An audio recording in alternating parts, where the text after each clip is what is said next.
How to overcome exam fear and anxiety. Technique number 1.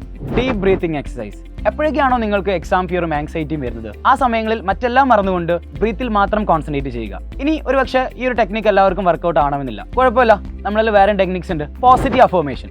എക്സാമിന് വേണ്ടി ഞാൻ വെൽ പ്രിപ്പയർ ആണ്, കോൺഫിഡന്റ് ആണ്, ഇതിനേക്കാൾ വലിയ സിറ്റുവേഷനുകൾ ഞാൻ ഹാൻഡിൽ ചെയ്തിട്ടുണ്ട് എന്ന് മനസ്സിൽ റിപ്പീറ്റഡ് ആയിട്ട് ഇങ്ങനെ പറഞ്ഞുകൊണ്ടിരിക്കുക. സോ ഇത്തരത്തിൽ പറയുന്ന സമയത്ത് എക്സാമിനോടുള്ള ഒരു പോസിറ്റീവ് മൈൻഡ് നിങ്ങളുടെ മനസ്സിൽ ക്രിയേറ്റ് ചെയ്യപ്പെടാനും നിങ്ങളുടെ കോൺഫിഡൻസ് ലെവൽ ഉയർത്താനും വേണ്ടി സാധിക്കും. Positive visualisation.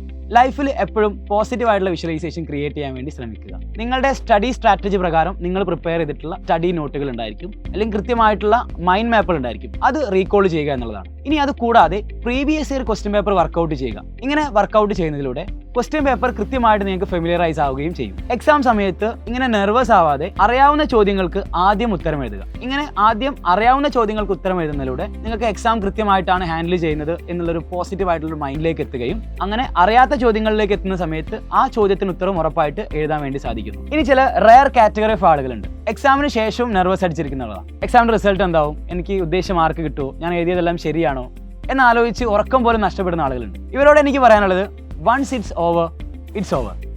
ഇനി റിസൾട്ടിന് ശേഷം ആ റിസൾട്ടിനനുസരിച്ച് learn from the results, make necessary changes, just move on.